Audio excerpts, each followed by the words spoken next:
the purchases after telling a lie. We've got you using his credit card and signing his name to the purchases. Joanie had sought out at some point information on temporary restraining orders against Vincent Brothers. But I was trying to figure a motive. Why would you kill an entire family? Joanie Harper was a loving mother of 3 beautiful children. She lived in the peaceful city of Bakersfield, California with her mother, Ernestine Harper, and was an active member of the local church. On July 6, 2003, Joanie, who had just had her 3rd child, took her entire family to church. After the service, the Harper family went home to rest before the 2nd service. They were never seen again. The investigation into the Harper family murder started as a robbery gone wrong. But as more details came to light, the investigators were very shocked by what they uncovered. It was a story of heartbreak, betrayal, and a wolf in sheep's clothing. This particular case was a standout case in terms of the violence, the number of victims. Never before have we dealt with anything like this. July 6, 2003 started as a very peaceful day. Most days in Bakersfield were peaceful, as it was a very quiet town where people were nice to each other and looked out for one another.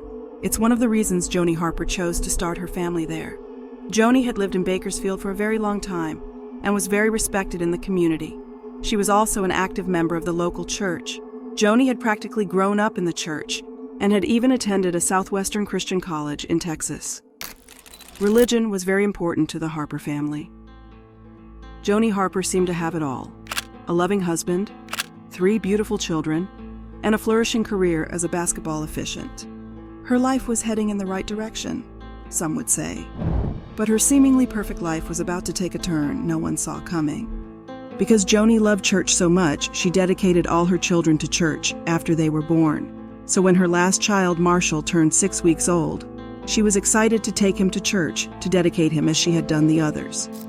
The family got dressed that morning and headed to their favorite place of worship. The church typically had 2 services, one in the morning and another one around evening time. The Harper family liked to attend both. Such was their dedication. Joanie was dying to show off Marshall to her beloved church members, who had yet to meet the family's latest addition. Everyone was very excited to meet Joanie's new bundle of joy. They smiled and cooed at him all morning. Once the service came to an end, Joanie decided to go out to lunch with her family and her best friend, Kelsey Spann. They enjoyed lunch at their usual spot and traded a bit of gossip back and forth before parting ways. Then Joanie took the family home to rest and recharge before they headed back to church for their evening service. But as Kelsey hugged and kissed Joanie goodbye that afternoon, little did she know, that would be the last time she would ever see her or her children alive. It did strike everyone as odd that the Harper family never returned for the evening service as they always did. But they chalked it up to Joanie being tired from having a newborn and 2 other kids. They thought she probably needed her rest. However, over the next few days, their initial thought would change. It was like the Harper family had disappeared. After that first day, their close friends attempted to reach out to them to see how they were doing, but their calls went unanswered. Further calls and texts would also go unanswered, and people were starting to worry something horrible had happened to them. It was very unlike Joanie and Ernestine to not answer calls or return them. Kelsey Spann, Joanie's best friend, was very alarmed and decided to visit the Harpers just to make sure everything was all right. She thought it was probably that the kids disconnected the phones or something, or Joanie just had her hands full. But unfortunately, the reality, as Kelsey was about to find out, was far darker. From the outside, nothing looked particularly out of place, except for the fact that no one answered the door, and when she tried to open it, she found it locked. Kelsey proceeded to try to access the house through the patio. Surprisingly, that door was unlocked, so she was able to get inside. Shortly after 7 p.m. on July 8, 2003, a 911 operator answered a call from a frantic Kelsey Spann looking to report multiple murders. When she entered the home, Kelsey had found a scene so horrific, it looked like it was extracted right out of a Hollywood horror movie. This particular case was a standout case in terms of the violence, the number of victims. Never before have we dealt with anything like this. Minutes after Kelsey made the 911 call, Officers arrived at the scene. They found a crime scene like nothing they had ever seen before. Ernestine was found by the hallway, while Joanie was lying face down in the bed. The attack on her had been particularly vicious. Lindsay, who was about 2 years old, was still wearing the blue dress she had worn to church on Sunday. 4-year-old Marcus was right next to Joanie. He had also been attacked, and his body was covered with a sheet, but there was something rather disturbing about the way Marcus was found. His eyes were still open, and he had bitten his right hand so severely that his teeth had gone through to the bone. This raised a lot of questions for the detectives, and the answer they came up with was that the 4-year-old was probably woken up by the sounds of his mom being attacked, and he bit his arm out of fear. For a brief moment, the detectives couldn't find baby Marshall and initially thought he had been spared his family's tragic fate. But a thorough search of the crime scene yielded a heartbreaking result. He was found under a pillow near Joanie, also dead. The detectives immediately searched for information on Joanie's husband and the father of her kids.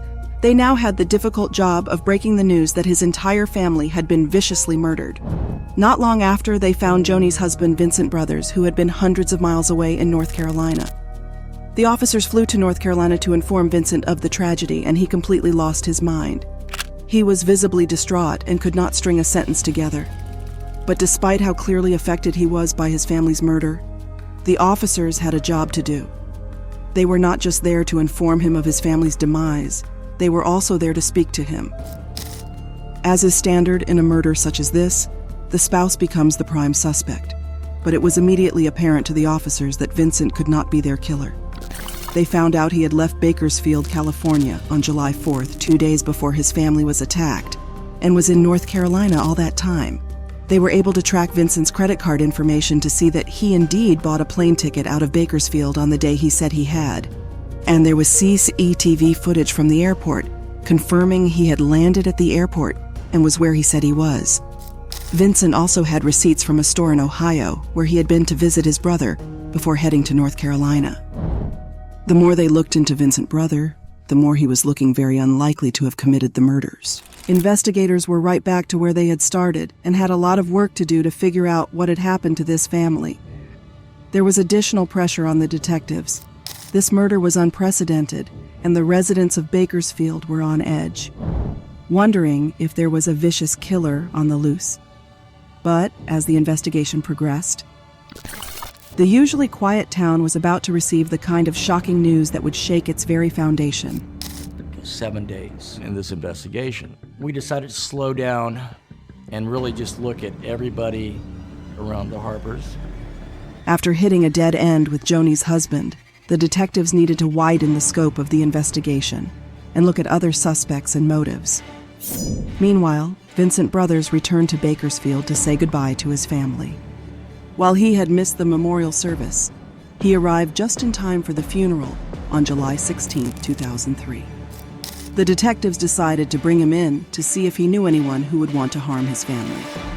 But once again, their questioning led nowhere, as Vincent had become inconsolable the moment detectives started questioning him about his family.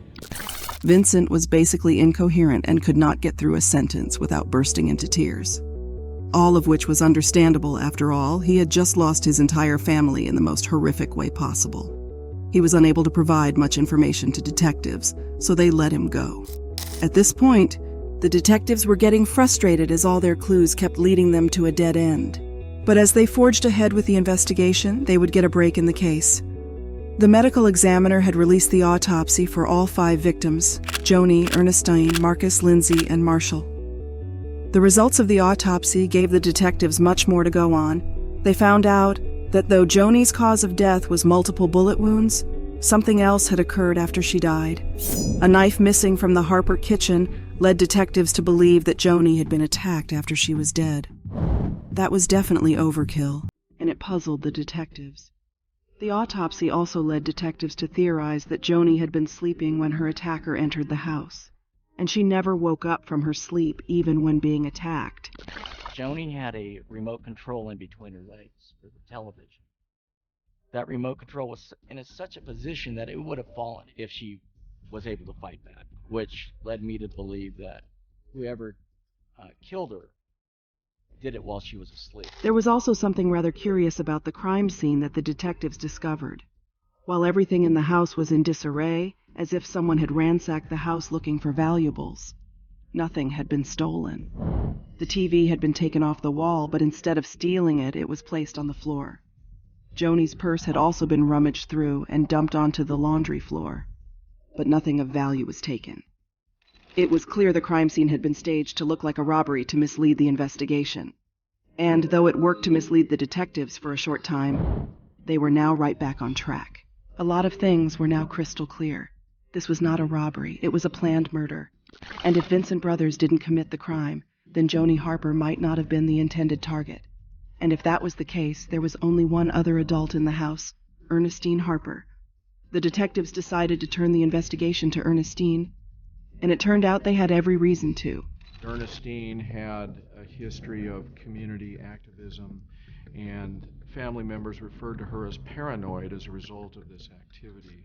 As they looked into Ernestine, they discovered her work could have been a possible motive for the killer. Ernestine's job as an activist involved protecting wrongfully convicted people within the community. Because she was an activist, detectives believed there may have been a chance of somebody threatening her and her family. Family members also mentioned that Ernestine was so paranoid about her crossing the wrong people in the cause of her job that she bought a firearm to protect herself and her family. But as soon as they turned to Ernestine, detectives changed their minds about her being the intended target. The detectives had checked to see if Ernestine had ever filed a police report about being threatened or fearing for her life. But they came up empty. But that wasn't all. On closer inspection of the crime scene, the detectives discovered something else. Ernestine had likely been asleep on the tragic day and had been awoken by the sound of the attack on Joanie. Ernestine was met in a hallway near Ernestine's bedroom. The detectives also discovered that the firearm Ernestine purchased had been fired 6 times on the day of the murder. Ernestine had enough time that she was able to try to fire that revolver 6 times. That meant she could have saved the rest of her family from their fate. But there was one problem. Ernestine's firearm had been antique, and at the time she needed it the most, it didn't come through for her. Unfortunately, none of the bullets fired. The primer was old primer, which would have caused the explosion of the bullet to propel that out of the gun. Her gun failed her. The detectives hit another dead end with Ernestine. Their next step, therefore, was to look into whether anyone with a violent past was in the surrounding area. See if any of them had made a connection with the family recently, but sadly, this lead also fell through. As the investigation entered into the 4th week, the detectives were frustrated. They were getting nowhere with the investigation and needed to bring in more help. They contacted the FBI. They hoped to get a profiler to come down and take a look at their murder scene, so they could know the kind of killer they were dealing with. After carefully going through the crime scene and reviewing how each murder had occurred, the profiler concluded that the person who could carry out a crime of this nature was determined.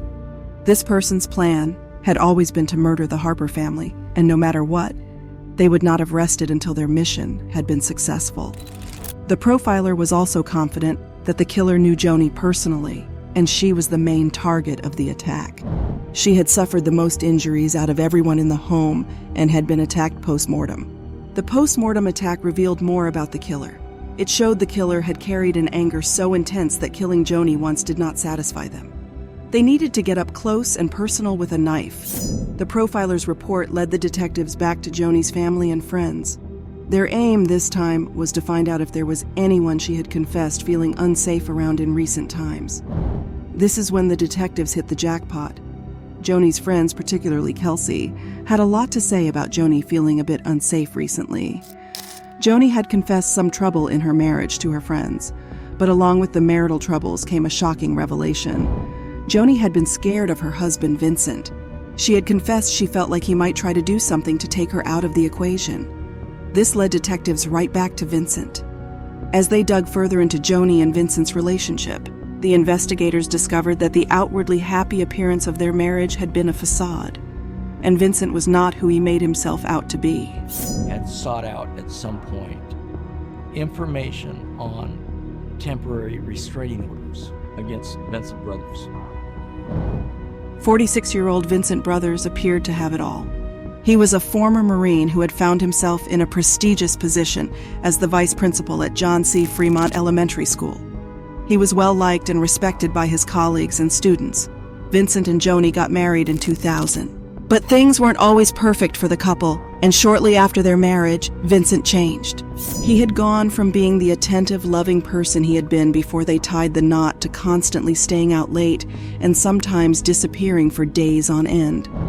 Joanie was worried for his safety, but she was also worried that her husband of a few months was cheating on her. Before long, her suspicions were confirmed. Joanie was heartbroken. Vincent had been the love of her life, and she had imagined a wonderful life growing old together. But in light of his infidelity, Joanie asked for a separation. And despite multiple attempts to fix what was wrong and rekindle their relationship, their marriage was eventually annulled in 2001. While Joanie was shattered, the life she pictured for herself had ended. She still loved Vincent deeply. In fact, she never stopped loving him. Even through the lies and cheating, Joanie found it difficult to ignore the deep love she had for Vincent, and by late 2002, they were back together, and by January 2003, Vincent and Joanie decided to give marriage another shot.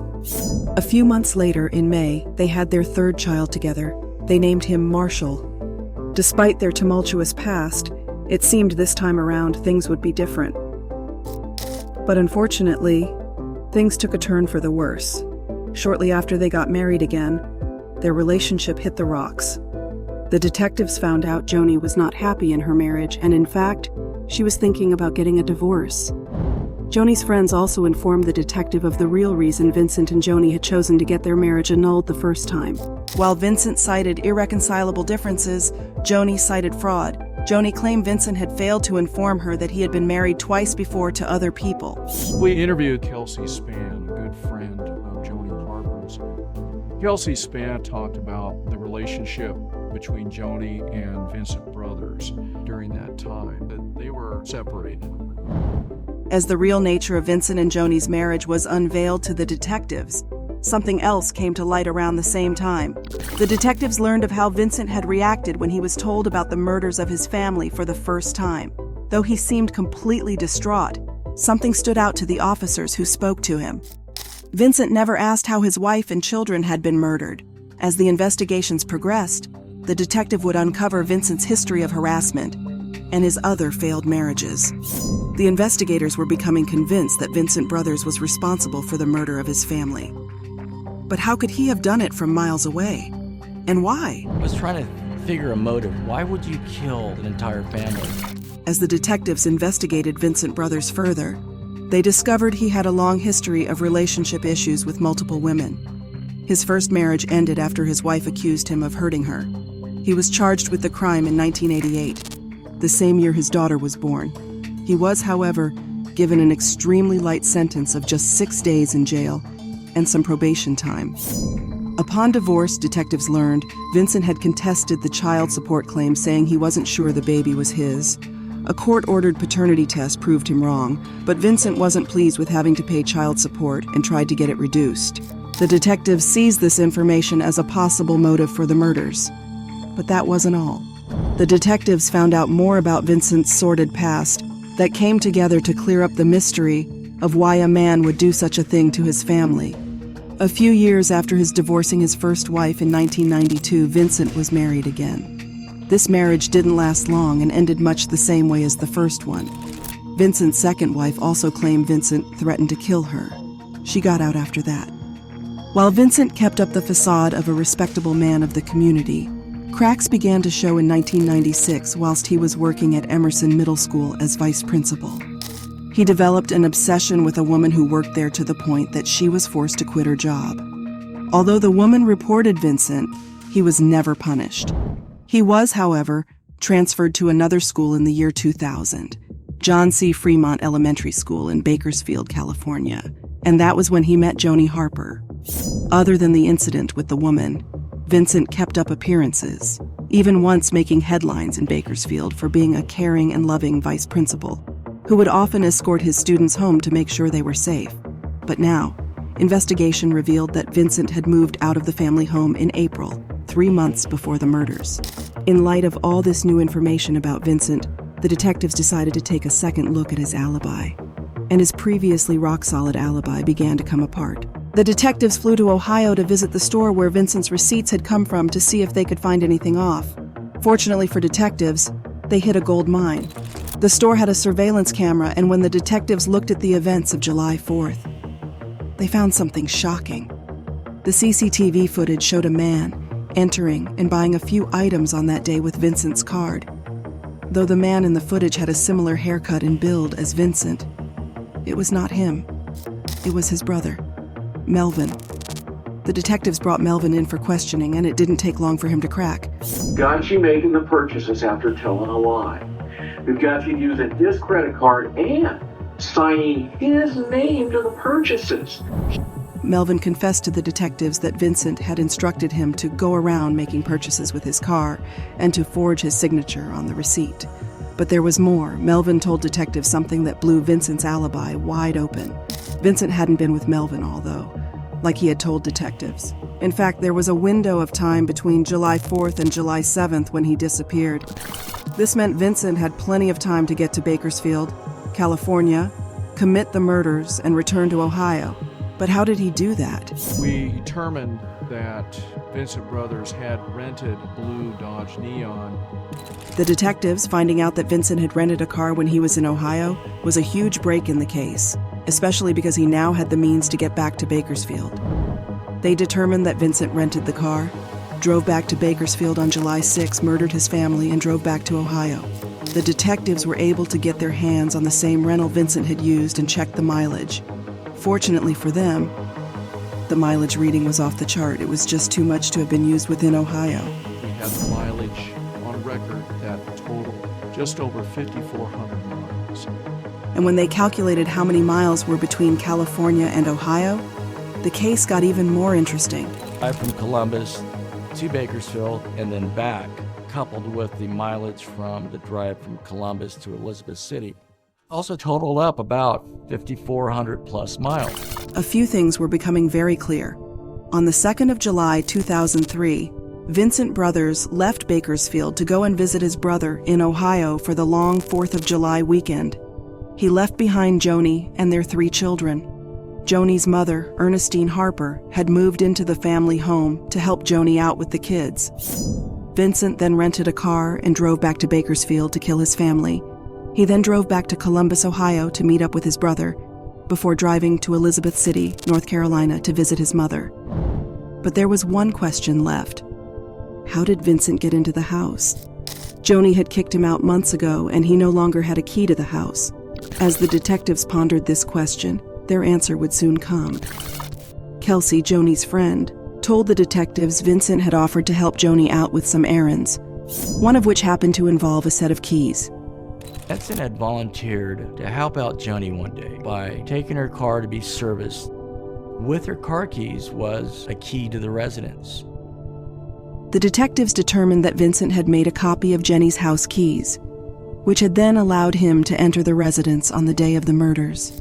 He went to the sliding glass door, removed the dowel, exited it, and waited somewhere else. Vincent waited for his family to come back, settle in, and fall asleep before re-entering the house. His intentions, sinister. Vincent picked the sliding glass door as the one to re-enter from because it was in the patio area, hidden from plain view.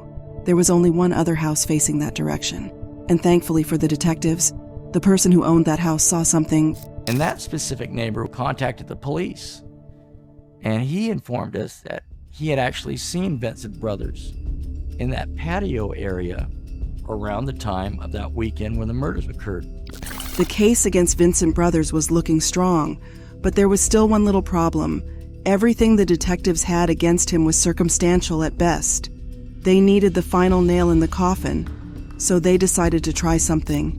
They weren't sure it was going to work, but it couldn't hurt, and they had nothing else at this point. We worked with the FBI to recover parts of this vehicle. radiator and air intakes. The detective sent the radiator and air intakes to the Bohart Museum of Entomology in UC Davis for testing. I got a phone call from the Bakersfield police asking whether or not we could tell where a vehicle had been based on the insects that were on the radiator. And I said, I don't know, but let's try. They not only tried, but they were able to draw a map from where the car was taken from straight west across the country, based on the bugs that had been found in the radiator. There had been over 100 bugs in the car, but one of the first species that jumped out to her was an insect that was native to California. The only insect that we got from the west that's found very abundantly in California was the paper wasp. With that discovery, Vincent Brothers' alibi was completely shattered. On April 30th, 2004, almost a year after the tragic killing of his family, Vincent Brothers was arrested and charged with 5 counts of first-degree murder. Vincent went to trial in January 2007 and was found guilty of first-degree murder because of the nature of the crime and the fact that he murdered a 6-week-old baby. Vincent was given the ultimate sentence. Hey, thanks for watching. What are your thoughts on this case? Do you know of other similar cases? Let me know in a comment, and before you go, make sure you like, subscribe, and hit that bell button. See you next time, and stay safe.